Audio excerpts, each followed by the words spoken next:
નમસ્તે, કેમ છો? મજામાં ને? તમે મજામાં હોય તો હું પણ મજામાં જ છું. વિદ્યાર્થી મિત્રો, આજના લેક્ચરમાં આમનોધની અંદર એક નવો દાખલો, આગળનો છઠ્ઠો દાખલો આપણે ભણવાનો છે. પરંતુ એ પહેલા આપણે થોડી એવી બે ચાર બાબતો યાદ કરી લઈએ, એટલે કે યાદ રાખી લઈએ. પછી હું તમને લખાઈ પણ દઉં છું. જ્યારે પહેલા તો વાત કરીએ, પારિભાષિક શબ્દોમાં આવી થયું છે ધંધાનો માલિક ધંધાની અંદર જ્યારે રોકડ માલ મિલકત આ બધું લાવે છે ત્યારે આપણે એને શું કહીએ છીએ? મૂડી કહીએ છીએ. અને મૂડી ધંધાને માલિક આપે છે એના માટે હંમેશા જમા. બરોબર. બીજી વસ્તુ, એ જ વસ્તુ માલિક ધંધામાંથી રોકડ માલ મિલકત પોતાના ઘર વપરાશ માટે અંગત વપરાશ માટે લઈ જાય તો એને આપણે ઉપાડ કહીએ છીએ.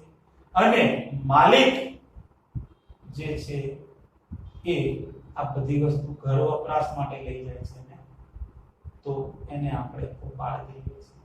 તો એવા સંજોગોની અંદર આપણે ઉપાડ ખાતું ઉધાર કરીએ. યાદ આવે છે ને? ઓકે, આ યાદ રાખજો. ધંધામાં જ્યારે રોકડ માલ મિલકત લાવે તો એ મૂડી છે અને મૂડી ખાતે થાય જમા. કારણ કે એ માલિક ધંધાને આપે છે. અને બીજી વસ્તુ, રોકડ માલ મિલકત લઈ જાય તો માલિક લઈ જાય છે, માલિક લેનાર છે, તો લેનાર ખાતે ઉધાર, એટલે કે લેનાર માલિક છે તો એની ખાતે આપણે ઉપાડ ખાતે ઉધાર કરીએ. તો આ બે કન્સેપ્ટ યાદ રાખજો. એટલે કે તમને યાદ રાખવામાં ખબર પડી ગઈ, વાંધો નહીં, ચલો અહીંયા લખી દો બસ. હવે જો કે મેં અહીંયા ખાના દોરેલા છે પણ તમે એવું સમજો હું આમનો જ લખતો નથી. બરોબર. અત્યારે હું તમને શું સમજાવી રહ્યો છું? યાદ રાખો સમજાવી રહ્યો છું. આમનો નો દાખલો શરૂ કર્યો નથી. ખાના ભૂલી જાઓ, ખાલી બોર્ડ જ છે પણ એવું ધ્યાન રાખો. ચલો, યાદ રાખવાનો પહેલો કન્સેપ્ટ, જ્યારે ધંધામાં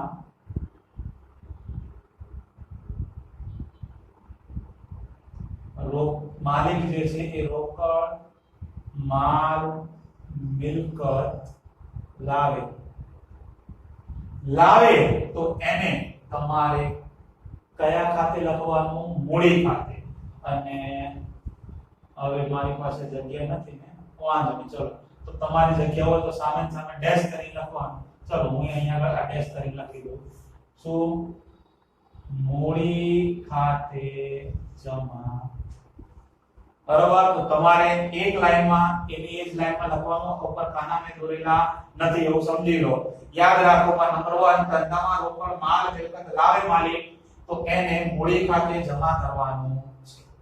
નંબર 2, જ્યારે માલિક ધંધામાંથી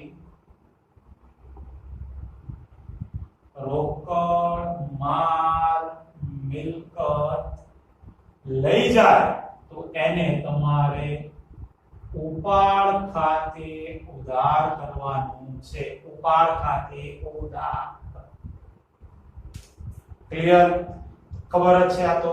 પણ ઉધાર કયું કરવું, જમા શું કરવું એ તમે યાદ રાખજો. મૂડી જમા જ કરવી, ઉપાડ ઉધાર જ કરવું. ત્યાર પછી બીજી બે ત્રણ બાબતો કે જ્યારે તમે ધંધાની અંદર દેવું કરો છો કે લેણું કરો છો તો એને પણ તમારે અહીંયા આગળ સંકળવું પડે. બરોબર. તો જેમ કે તમે જ્યારે કોઈ વેપારી, ઓકે, પહેલા તો કોઈ ગ્રાહકને માલ વેચો છો તો એ તમારો દેવાદાર છે, એની પાસેથી રૂપિયા લેવાના થયા. તો યાદ રાખજો, જ્યારે ગ્રાહકો બોલે તો દેવાના દારો આપેલા હોય, એવી જ રીતે આ તમારું લેણું છે. એવી જ રીતે તમે લખેલી લેણી હુંડી હોય તો આ લેણી હુંડી. આવી જ રીતે દેવાદારો આવી ગયા, લેણી હુંડી આવી ગઈ. આવી જ રીતે જ્યારે તમને બેંક શિલ્લક આપેલી હોય, બેંકના અંદર રહેલા રૂપિયા બેંક શિલ્લક, તો આ બધી જ વસ્તુ જે છે ને એ તમારે શું કરવાની છે? ઉધાર કરવાની છે. તમને દેવાદારો રકમમાં આપે, લેણી ઊંડી આપે, બેંક સિલક આપે તો આ બધું શું થાય? ઉધાર જ થાય, કારણ કે આ બધું લેણું છે. બરાબર. હવે આની ઓપોઝિટ સાઈડ, જો તમને લેણદારો આપેલા હોય, જો તમને દેવી ઊંડી આપેલી હોય, જો તમને બેંક ઓવરડ્રાફ્ટ આપેલો હોય અથવા તો લોન આપેલી હોય, લોન લીધી હોય ને આપણે, બેંક ઓવરડ્રાફ્ટ, બેંકમાં રહેલા રૂપિયા કરતા વધારે રૂપિયા ઉપાડ્યા હોય તો એ બેંક ઓવરડ્રાફ્ટ. ઇન શોર્ટ આ બધી વસ્તુ લેણદારોને કહીએ આપણે જે વેપારી, જે વ્યક્તિ પાસેથી ઉધાર માલ ખરીદ્યો છે એ વ્યક્તિ એ આપણો લેણદાર છે. એવી રીતે દેવી ઊંડી, આપણે જે ઊંડીનો સ્વીકાર કર્યો છે, દેવાદારે લખેલી, એ આપણે ઊંડી સ્વીકારી તો દેવી ઊંડી છે, લખી તો લેણી ઊંડી. તો એ દેવી ઊંડી હોય, લેણદારો હોય, બેંક ઓવરડ્રાફ્ટ હોય કે લીધેલી લોન હોય, આવી વસ્તુ જ્યારે દાખલાની રકમમાં આવે તો આ બધાને તમારે જમા કરવાની. આ બધી જ વસ્તુ થશે ઉધાર, આ બધી વસ્તુ થશે જમા. આ સિવાય બીજા બે પોઈન્ટની વાત કરો તો 5 નંબર અને 6 નંબર, એમાં છે આવક વેરો. જ્યારે આવક વેરો ધંધામાંથી ચૂકવાય એટલે કે આવક વેરો ચૂકવાય. આવક વેરો એટલે કે માલિકનો પોતાનો ટેક્સ, એને કહેવાય આવક વેરો. તો આવક વેરો એ માલિકનો પોતાનો અંગત છે, એના માટે એને ઉપાડ કહેવામાં આવે છે. તો અહીંયા આગળ આ આવક વેરો ચૂકવાય ને ત્યારે એ ઉપાડ ખાતે ઉધાર કરવામાં આવે છે. શું થાય? આવક વેરો ચૂકવાય જ્યારે આવક વેરો ધંધામાંથી ચૂકવાય ત્યારે આવક વેરો હંમેશા ઉપાડ ખાતે ઉધાર થાય. આવક વેરો એટલે માલિકનો પોતાનો અંગત ટેક્સ, એ છે આ આવક વેરો. અને અંગત આવે એટલે પછી ધંધામાંથી ચૂકવતો હોય તો ઉપાડ જ કહેવાય. અને એ આવક વેરો એક પ્રકારનો ખર્ચો છે, ટેક્સ કહીએ ને આપણે સરકારને ભરીએ તો ખર્ચો તો ઉધાર જ કરીએ, એના માટે એ વસ્તુ થાય. પછી હવે આના વિરુદ્ધનું આવ્યું, જ્યારે આવક વેરો રિફંડ મળે. શું મળે? આવક વેરો રિફંડ. તમે જે ટેક્સ ભર્યો હોય ને એમાંથી સરકાર અમુક ટકા ટેક્સ તમારા ખાતામાં તમને પાછો આપે. તો જે આવક વેરો ભરેલો છે એમાંથી થોડો ઘણો ટેક્સ તમને પાછો મળે, એને કહેવાય આવક વેરા રિફંડ. અને આવક વેરા રિફંડ જ્યારે મળે ત્યારે એ તમારા ધંધાના બેંક ખાતામાં જમા થાય છે. તો ત્યારે તમારે યાદ રાખવાનું કે એ વસ્તુ મૂડી ખાતે જમા કરવામાં આવે. આવક વેરો રિફંડ મળે ત્યારે શું થાય? મૂડી ખાતું જમા થાય. ક્લિયર? આ વસ્તુ યાદ. ફરી એક વખત ધ્યાન આપી દો, યાદ રાખવામાં, જ્યારે ધંધામાં રોકડ માલ મિલકત માલિક લાવે છે તો એને મૂડી ખાતે જમા કરવામાં આવે છે. પછી ધંધામાંથી રોકડ માલ મિલકત માલિક પોતાના ઘર વપરાશ માટે લઈ જાય છે તો ઉપાડ ખાતે ઉધાર કરવામાં આવે છે. અને હા વિદ્યાર્થી મિત્રો, બીજી વસ્તુ પણ ધ્યાન રાખજો. હવે રોકડ માલ મિલકત એની સાથે સાથે જ્યારે તમને માલિકના પોતાના અંગત જીવનની વાત કરેલી હોય, એટલે કે જીવન વીમા પ્રીમિયમની વાત કરી હોય, પછી ઘર ખર્ચની વાત કરી હોય, અંગત ખર્ચની વાત કરી હોય, દીકરા કે દીકરીની વાત કરી હોય, એની ગમે તે પ્રવાસની હોય, પુત્રની કે સ્કૂલની ફી, ઇન શોર્ટ માલિકનો લગતું કોઈ પણ અંગત આવે ને એટલે ઉપાડ ખાતે ઉધાર જ થાય. પણ ક્યારે? જ્યારે ધંધામાંથી એ ચૂકવાતું હોય, એટલે કે ધંધામાંથી લઈ જતો હોય. બાકી ઓકે, તો એ ઉપાડ ખાતે ઉધાર. પછી દેવાદારો આપેલા હોય, લેણી ઊંડી કે બેંક સિલક આપેલું હોય, કે પછી માલ સ્ટોક આપેલો હોય, આ બધી વસ્તુ લેણું છે તો એ વસ્તુ હંમેશા ઉધાર જ થાય. અને લેણદારો આપેલા હોય, દેવી ઊંડી કે બેંક ઓવરડ્રાફ્ટ આપેલો કે લોન લીધેલી હોય તો એ હંમેશા જમા. ત્યાર પછી આવક વેરો ચૂકવો, તો આવક વેરો અંગત ખર્ચ છે, ધંધામાંથી જ્યારે ચૂકવાય તો એ ઉપાડ ખાતે ઉધાર થાય. અને આવક વેરાનું જ્યારે રિફંડ મળે, આવક વેરો પાછો મળે ત્યારે મૂડી ખાતે જમા કરવામાં આવે છે. તો ફટાફટ તમે આ યાદ રાખી લો એટલે તરત જ આપણે દાખલો શરૂ કરીએ.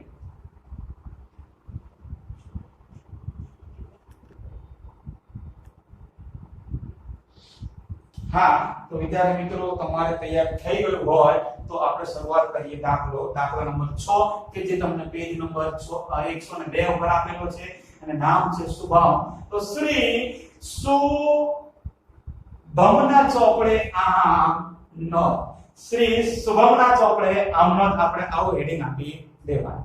અને મેં અહીંયા આગળ બે પેજમાં ખાના દોરેલા છે કારણ કે થોડો એવો દાખલો મોટો છે એના માટે. ચાલો તો શરૂઆત કરીએ. તારીખ, વિગત, ખાપા, ઉદાહરણે જમા. ખાપા લખવાનું તો ખાલી તમને ખબર છે ડિઝાઇન માટેનું છે, એમાં કઈ લખવામાં આવતું નથી.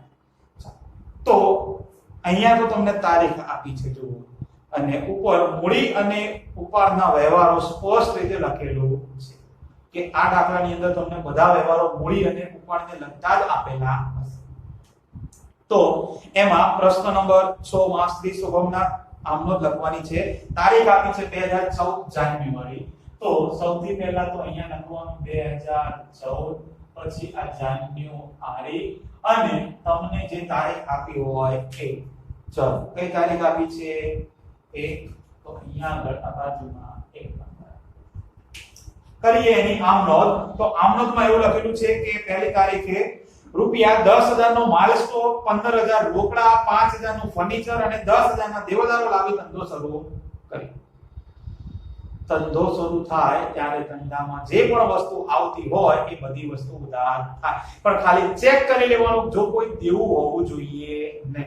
એટલે કે લેણદારો, દેવી ઊંડી, બેંક ઓર્ડર કે લોન આવું કશું હોવું જોઈએ નહીં. એ સિવાયનું બાકીનું બધી વસ્તુ આવે તો ઉધાર જ થાય. અને માલિક ધંધો શરૂ કરે છે તો આ બધી વસ્તુ રોકડ માલ મિલકત લાવે તો મૂડી કહીએ. તો મૂડી ખાતે આપણે કરીશું જમા. વાંધો નહીં. તો સ્ટેપ બાય સ્ટેપ આપણે સંયુક્ત આમનોંધ લખવાની છે, અલગ અલગ સાદી આમનોંધ લખવાની છે નહીં, સંયુક્ત આમનોંધ. તો સ્ટેપ બાય સ્ટેપ સૌથી પહેલા તો 10,000 નો માલ સ્ટોક આવે. ચલો આવે તો કરીએ ઉધાર. તો ધ્યાન રાખો અહીંયા આગળ હાસ્યાની આડી થોડુંક આપણે લખીએ કે આ માલ સ્ટોક ખાતે અને અહીંયા આગળ આ ઉધાર. કેટલા રૂપિયાનો માલ સ્ટોક આવે છે? 10,000 નો. તો આ માલ સ્ટોક ની સામે ઉધાર ખાનામાં 10,000 રૂપિયા. ત્યાર પછી બીજું શું આવે છે? 15,000 રોકડા આવે છે, માલિક લાવે છે. તો અહીંયા આગળ આ એની નીચે રોકડ ખાતે અહીંયા આગળ આ ઉધાર. કેટલા રૂપિયા રોકડા આવે છે? તો કે 15,000 રૂપિયા. ત્યાર પછી બીજું હજુ લાવે છે 5,000 નું ફર્નિચર લાવે છે. વાંધો નહીં, ચલો ફર્નિચર આવે તો કરીશું ઉધાર. તો આ ફર્નિચર ખાતે પણ ઉધાર. કેટલાનું ફર્નિચર આવ્યું? તો કે 5,000 રૂપિયા. હજુ શું આવે છે? તો કે 10,000 ના દેવાદારો. દેવાદારો એટલે ગ્રાહકો એટલે લેણું તો ઉધાર જ થાય, બરાબર? તો એની સાથે આ દેવાદારો ખાતે પણ ઉધાર. કેટલા રૂપિયાના દેવાદારો આવે છે? 10,000 રૂપિયાના. જો વિદ્યાર્થી મિત્રો, ચાર વસ્તુ આવતી હતી તો આ ચારે આપણે ભેગે લખી દીધી. આવી તો કરી ઉધાર. અને આ બધી વસ્તુ કોણ લાવે છે? માલિક લાવે છે. માલિક ધંધાને આપતો હોય તો એને શું કહીએ? આપણે મૂડી કહીએ. તો આની નીચેની લાઈનમાં લખવાનું અહીંયા આગળ કે તે મૂડી ખાતે જમા, પણ જમાનો જ લખવાનો. ચલો ધંધામાં કુલ કેટલા રૂપિયાની મૂડી આવી કહેવાય? તો ખબર પડે ને કે માલિક આ બધી વસ્તુ લાવ્યો તો આ બધુંનો કરો સરવાળો, કેટલા રૂપિયાની ધંધામાં કુલ મૂડી આવી કહેવાય. તો સરવાળો કરો તે ફટાફટ કેટલા રૂપિયાની આવે છે? 10, 25, 40,000 રૂપિયાની મૂડી આવી છે. તો આ તે મૂડી ખાતે આ જમાના ખાનામાં 40,000 છે. એકદમ ઈઝી, કશું અઘરું લાગે છે?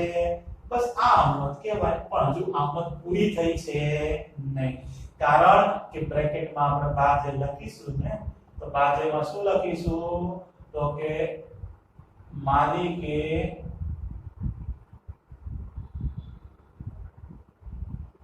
શું લાવ્યો? એક બે નામ લખવાના ખાલી. માલ સ્ટોક,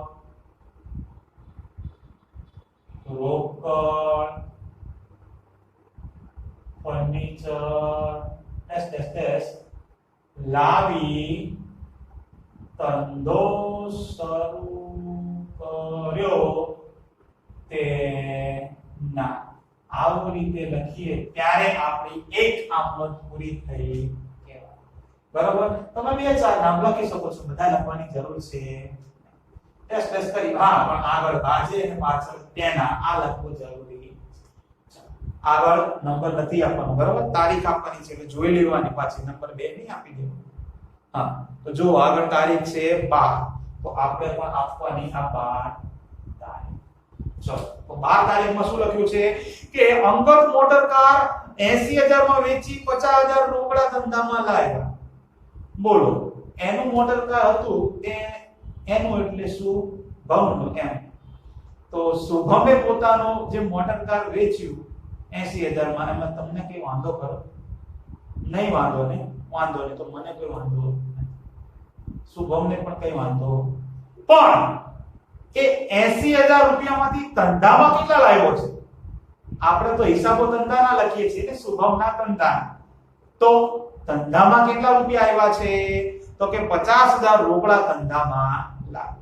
તો સૌથી પહેલા તો તમને ખબર પડે, તમારે બીજું કઈ વિચારવાનું નથી, ધંધાની સાથે જે વ્યવહાર જે રકમ સંકળાયેલી હોય એ જ લખવાની. એ એનો મોટર કાર 80000 માં વેચે, લાખમાં વેચે કે 50000 માં વેચે, એનાથી કોઈ મતલબ છે નહીં. આપણે તો એ માંથી રૂપિયા કેટલા ધંધામાં લાવ્યો? 50000 રોકડા ધંધામાં લાવ્યો. ધંધામાં રોકડ આવે તો શું કરીએ? ઉધાર. તો આ પહેલી જ વસ્તુ કે આ રોકડ ખાતે આ ઉધાર. કેટલા રૂપિયા લાવ્યો ધંધામાં? તો કે 50000 રૂપિયા. અને બીજી વસ્તુ તો તમે જાણો છો, માલિક ધંધામાં લાવે છે ને, તો માલિક ધંધામાં રૂપિયા લાવતો હોય તો એને શું કહીએ? માલિક ધંધાને રૂપિયા આપે તો લાભ આપનાર, એટલે કે તે આ મૂડી ખાતે જમા. તો કેટલા રૂપિયા મૂડી તરીકે ધંધામાં રોકડા લાવ્યો? તો કે 50000 રૂપિયા. દાખલો થઈ ગયો. સવારે બાકી છે દાખલો, તમારી બાબત જે પણ પૂરી થઈ નથી, બાકી છે ને. ચાલો શું લખવાનું? તો તમે ડાયરેક્ટ લખી શકો છો કે માલિક પોતાનું મોટર કાર વેચી ધંધામાં રૂપિયા લાવ્યો છે. અને હું ડાયરેક્ટ લખું છું કે માલિક રોકડ ધંધામાં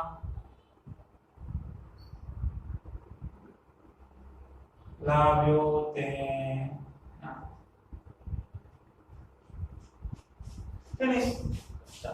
પછી નંબર આપવાનો છે 13.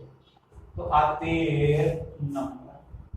બાકીના રૂપિયા જે હતા એનાથી આપણે કોઈ મતલબ નથી, બરોબર? આપણે તો ધંધાના હિસાબો લખીએ છીએ, એટલે જે ધંધા સાથે સંકળાયેલો હોય એટલાની જ નોંધ કરવાની. નંબર 13, ઘર ખર્ચ માટે 1000 રૂપિયા રોકડા બેંકમાંથી ઉપાડ્યા. ઘર ખર્ચ માટે 1000 રોકડા બેંકમાંથી ઉપાડ્યા. હવે ઘર ખર્ચ એટલે શું? ઉપાડ કહેવાય. ઉપાડ હંમેશા શું કરવાનો? ઉધાર કરવાનો. અગાઉ વાત થઈ ગઈ. ઉપાડ હંમેશા શું કરવાનો? ઉધાર. ઘર ખર્ચ, ખર્ચો પણ શું કરીએ? ઉધાર જ કરીએ ને. ખર્ચ નુકસાન ઉધાર. તો ઘર ખર્ચ માટે ઉપાડ્યા છે તો ખર્ચ નુકસાન ઉધાર થાય. પણ ઘર ખર્ચને આપણે ઉપાડ કહીએ છીએ. તો સૌથી પહેલા તો એ આ ઉપાડ ખાતે ઉધાર. કેટલા રૂપિયા ઉપાડ્યા છે ઘર ખર્ચ માટે? તો કે 1000. અને બીજી વસ્તુ, આ રૂપિયા ક્યાંથી ઉપાડ્યા છે? 1000 રૂપિયા. આ રૂપિયા 1000 આપશે કોણ? બેંકમાંથી ઉપાડ્યા ને. જો 1000 રૂપિયા રોકડા બેંકમાંથી ઉપાડ્યા એટલે 1000 રૂપિયા બેંક આપનાર છે, હે ને? તો લાભ આપનાર ખાતે શું કરીએ? આપણે જમા કરીએ. રૂપિયા 1000 બેંક આપે છે તો એ લાભ આપનાર છે, તો એના માટે આ તે બેંક ખાતે જમા. જમાનો જ લખવાનો ને.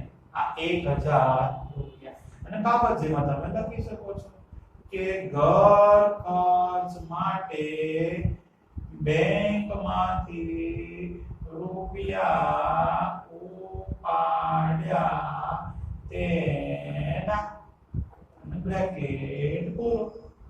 એટલે આ 13 નંબરની આ નોંધ આપણે પૂરી.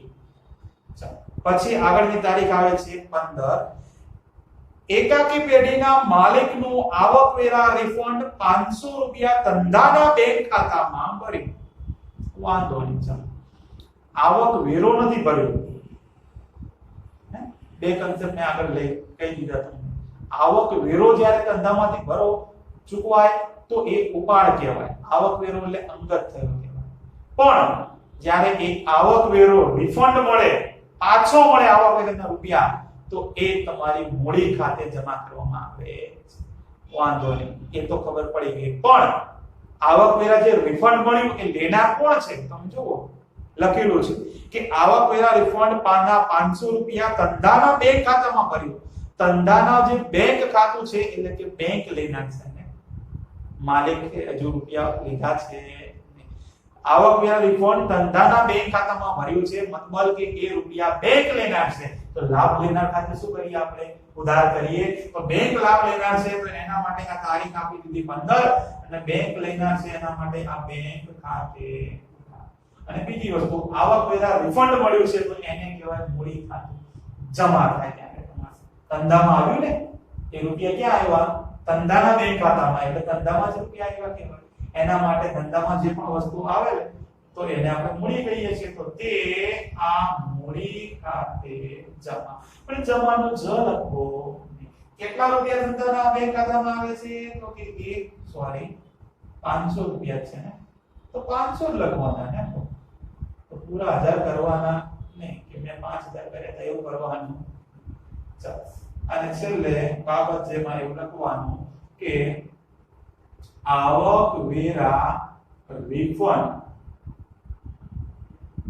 ધંધાના બેંક ખાતામાં ભર્યું તે 16 નંબર નહીં આપી દેવાનો તારીખ છે ને જોવાની છે કઈ તારીખ આવી 20 તારીખ એમાં લખ્યું છે કે ધંધામાંથી અંગત વપરાશ માટે 1000 રૂપિયાનો માલ અને 400 રૂપિયા રોકડા લઈ ગયા હવે ધંધામાંથી તમે કોઈ પણ વસ્તુ લઈ જાઓ અંગત વપરાશ કે ઘર વપરાશ માટે તો એને કહેવાય શું ઉપાડ જ કહેવાય અહીંયા આગળ જુઓ માલિક જે છે એ 1000 રૂપિયાનો માલે લઈ જાય છે અને 4000 રોકડા લઈ જાય છે તો બધાને ખબર પડે ને કે કુલ ઉપાડ કેટલો કર્યો કહેવાય માલિકે 1400 રૂપિયાનો ઉપાડ કર્યો કહેવાય 1000 રૂપિયાનો માલ અને 400 રૂપિયા રોકડા તો માલિકે કુલ ઉપાડ કેટલો કર્યો 1400 રૂપિયા તો પહેલા તો ઉપાડ ખાતે તો તમને ખબર જ છે ઉધાર કરવાનું છે તારીખ તમને 20 આપેલી છે તો આ 20 તારીખ લખવાની માલિકે ઉપાડ કર્યો છે તો ઉપાડ હંમેશા ઉધાર થાય તો ઉપાડ ખાતે ઉધાર કુલ કેટલા રૂપિયાનો ઉપાડ કર્યો છે તો કે 1400 રૂપિયા હવે ઉપાડ તો થઈ ગયો ઉધાર પણ માલિક ધંધામાંથી વસ્તુ લઈ જાય છે ને તો જે પણ વસ્તુ જતી હોય જે જાય એને માલ મિલકત ખાતાના નિયમ મુજબ જાય તો શું કરવી પડે જમા કરવી પડે તો કેટલી વસ્તુ જાય છે અહીંયાથી બે 1000 રૂપિયાનો માલ જાય છે અને 400 રૂપિયા રોકડા જાય છે તો જે જાય એ બંને જમા થાય એટલે અહીંયા આગળ બે વસ્તુ જમા કરવી પડશે હા પણ જે માલ જાય છે એ કયા ખાતે જમા થશે યાદ તો છે ને પાછું આ માલ વેચ્યો છે નહીં માલિક પોતાના ઘર વપરાશ માટે લઈ ગયો એટલે તમે જે ખરીદી કરી હોય એમાં થાય ઘટાડો એટલે કે ખરીદ ખાતે જમા થશે એટલે તે આ ખરીદ ખાતે જમા પણ ખરીદ ખાતે કેટલા રૂપિયા લઈ જાય છે માલ કેટલાનો લઈ જાય છે કેટલા રૂપિયા 1000 રૂપિયાનો માલ લઈ ગયો તો આ જમાના ખાનામાં 1000 રૂપિયા આ ખરીદના બીજી શું વસ્તુ લઈ જાય છે તો કે 400 રૂપિયા રોકડા જાય છે તો જે જાય એને કરો જમા તો તે આ રોકડ ખાતે જમા રોકડ ખાતે જમા કેટલા તો કે 400 રૂપિયા જાય છે તો આ 400 તો તમે ઉધાર અને જમાનો સરવાળો કરો તો 1400 અને આ 14 થઈ ગયો મેક્સ થઈ ગયો 4 અને છેલ્લે તમારે બાદ લખવાની છે બાદ તો હવે તમને આવડે છે કે માલિક અંગત વપરાશ માટે માલ અને રોકડ લઈ ગયો તેના ફિનિશ એટલે 20 તારીખ સુધી ફિનિશ કેમ હજુ તો દાખલો બાકી છે ને વાંધો નહીં ચાલો તો હવે મેં તમને પહેલા પણ કહ્યું હતું કે કયું ન કહ્યું વાંધો નહીં હવે ચાલો હવે અહીંયા આગળ મારું પેજ ભરાઈ ગયું ને તો શું કરવાનું મેં કહ્યું હતું તમને યાદ છે કોઈને વાંધો નહીં નો ખબર હોય તો કહી દો જ્યારે પણ તમે આમનું લખતા હોય ત્યારે તમારું પેજ ભરાઈ જાય તો જે તે પેજનો પહેલા સરવાળો કરી દેવાનો તો કરો ત્યારે સરવાળો કેટલો થાય છે અને સરવાળો કરો હજુ દાખલો પૂરો થયો નથી એટલે ડબલ લાઈન અંડરલાઈન કરવાની નહીં બરોબર અહીંયા ખાલી લખવાનું કે સરવાળો ખબર છે શું લખવાનું આગળ લઈ ગયા આવું લખવું પડે સરવાળો આગળ લઈ ગયા તો પહેલા તો સરવાળો તો કરવો પડશે ને વાંધો નહીં કરી દઈએ ચલો હવે જમા બાજુનો પહેલા એક તો ખબર જ છે કે ઉદાહરણની જમા બાજુનો સરવાળો કેવો થાય, સરખો જ થાય. તો આપણે જમા બાજુ ઓછી રકમ છે તો એનો પહેલા કરી દઈએ. 40 ને 50 એટલે કે 90000 90000 ને 1000 એટલે કે 91000 91 ને અહીંયા આગળ આ બીજા 1000 એટલે 92000 92500 અને 4 900 92000 ને 900 રૂપિયાનો સરવાળો થાય તો આ બંને બાજુનો એટલો જ થવાનો ને 92000 અને 900 તો અહીંયા પણ કેટલો 92000 ને 900 રૂપિયાનો જ સરવાળો થવાનો. બરોબર, એમાં તો કોઈ પ્રોબ્લેમ છે વાંધો નહીં. તો આગળ વધીએ. હવે શું કરવાનું? આ સરવાળો તો આગળ લઈ ગયા પણ હવે આને બીજા પેજમાં તમે જ્યારે આમનો લખો ને એ સૌથી પહેલા જ અહીંયા આગળ લખવાનું કે સરવાળો આગળ લાવ્યા. સરવાળો આગળ લાવ્યા આવું લખવાનું. કેટલા રૂપિયાનો સરવાળો છે? તો કે આ 92900 અને 92900. હા, આવી રીતે લખવાનું. અને હવે પછી તમારે સ્ટાર્ટ કરવાનો દાખલો જે તમારો અધૂરો છે. તો તમે 20 તારીખ પૂરી થઈ. 20 તારીખ પછી આગળ જુઓ. હવે કઈ તારીખ આવે છે? તો કે 21. તો 21 તારીખમાં શું લખેલું છે કે પુત્રીની પ્રવાસ ફીના 1500 રૂપિયા ધંધામાંથી ચૂકવ્યા. હા, અને બીજી વસ્તુ વિદ્યાર્થી મિત્રો કે તમે અહીંયા આગળ તો આ પૂર્ણ આમ કરી દીધું પણ અહીંયા આગળ જે છે આ લાઈન કરવાની બરોબર, કારણ કે સરવાળો તો તમારે એડ કરવાનો ને જે વસ્તુ આવે એમાં ધ્યાન રાખો. ચાલો 21 તારીખ કોની વાત ચાલે છે? હવે પુત્રની પ્રવાસ ફીના. હવે સોરી પુત્રી છે, વાંધો નહીં. પુત્ર હોય તો પુત્રી રાખો છે તો અંગત જ ને, એટલે માલિક એમ શુભમ ને.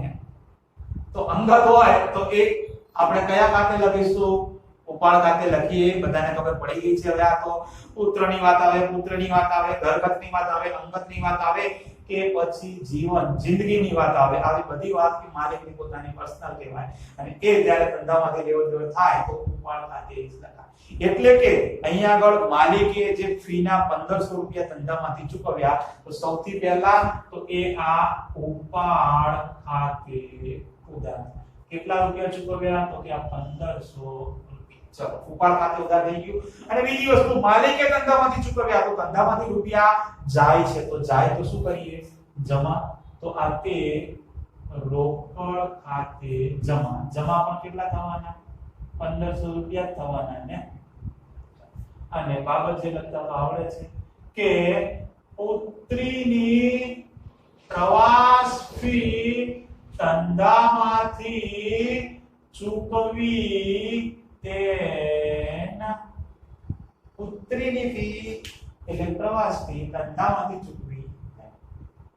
ત્યાર પછી 28 તારીખ ગંગા ફર્નિચર માર્ટમાંથી 2000 રૂપિયાનું ફર્નિચર ઘર માટે ખરીદ્યું. ઘર માટે ખરીદ્યું. હવે આ વ્યવહાર છે ને એ થોડો સારો છે. એક દ્રષ્ટિએ સાચી રીતે આની નોંધ કરવામાં આવતી નથી. કેમ નોંધ કરવામાં નથી આવતી? પહેલા તો તમે જે સમજો છો એ નોંધ કરી દઈએ. ઘર વપરાશ માટે ખરીદ્યું ને, તો ઘર વપરાશ માટે ખરીદ્યું એટલે એને શું કહીએ આપણે? ઉપાડ કહીએ. ઘર માટે ફર્નિચર ખરીદ્યું ને તો ઘર માટે હોય એટલે ઉપાડ આવે. તો આ ઉપાડ ખાતે ઉધાર. કેટલા રૂપિયાનું ફર્નિચર ખરીદ્યું છે? 2000 રૂપિયાનું. તો આ 2000 અને તે. હવે મને કોઈ કહેશે આ ફર્નિચર આપનાર કોણ છે? વ્યક્તિ. ફર્નિચર ક્યાંથી ખરીદ્યું છે? એ તમને ફર્નિચર આપે છે ને. કોણ આપે છે? ગંગા ફર્નિચર માર્ટમાંથી ખરીદ્યું તો ગંગા ફર્નિચર માર્ટ તમને ફર્નિચર આપે છે? તો કે હા.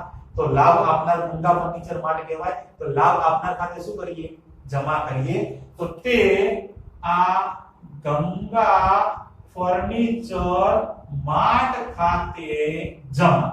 કેટલા રૂપિયાનું ફર્નિચર ખરીદ્યું? તો કે 2000 રૂપિયાનું. અને બાબત જેમાં તમે લખી શકો છો કે ઘર માટે ફર્નિચર ખરીદ્યું તેના. આવી તમને બુકમાં નવનીતમાં જે પણ નોંધ થાય એ મેં તમને અહીંયા કરાવી દીધી. પણ હકીકતમાં આની નોંધ છે ને એ થતી નથી. સાચી નોંધ આની થાય નહીં, પણ બુકમાં ને એમાં આપેલી છે એના માટે મેં પણ આ કેમ નો થાય તો એનું પણ રીઝન છે. આપણે ઉપાડ કોને કહીએ? ઉપાડ કોને કહેવાય?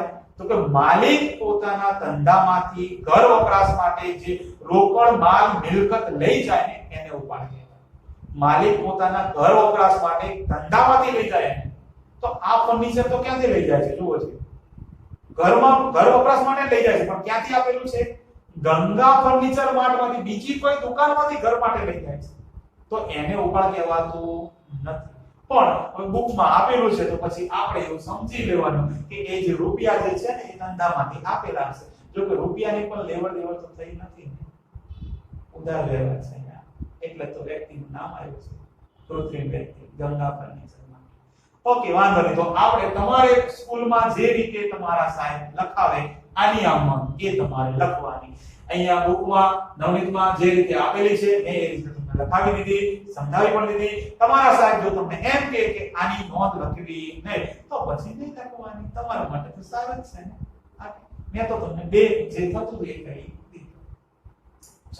ત્યાર પછી 28 પતી ગયો. ત્યાર પછી છેલ્લું 31 નંબર, જિંદગીનો વીમા પ્રીમિયમ 500 રૂપિયા ચેક થી ભર્યું.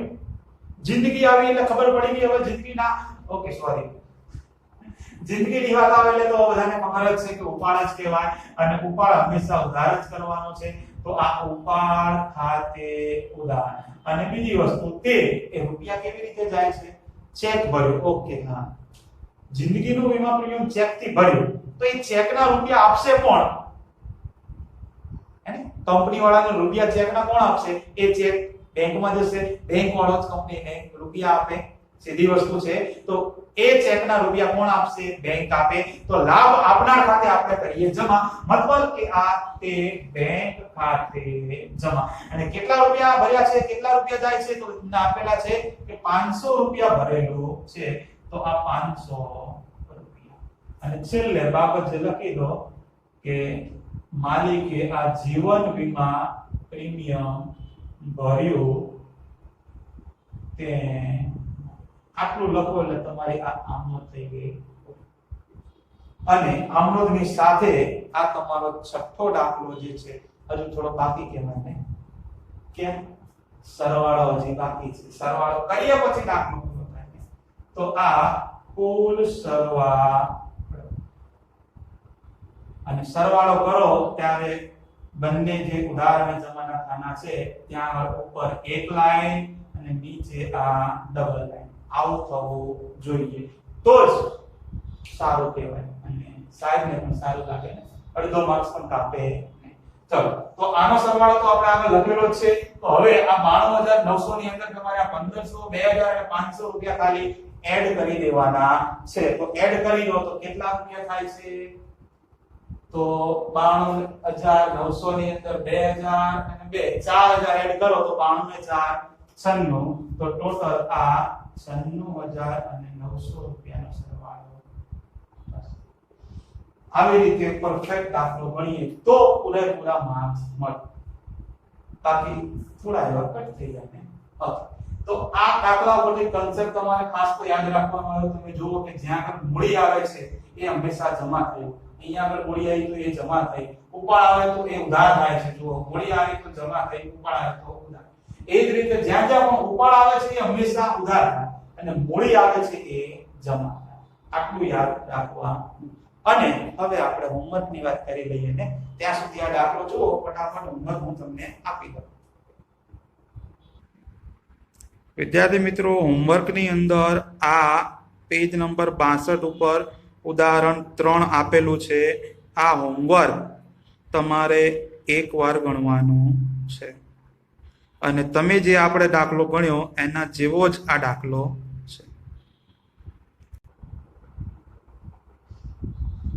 હા, તો વિદ્યાર્થી મિત્રો, તમે આજનું આ હોમવર્ક જોઈ લીધું હશે.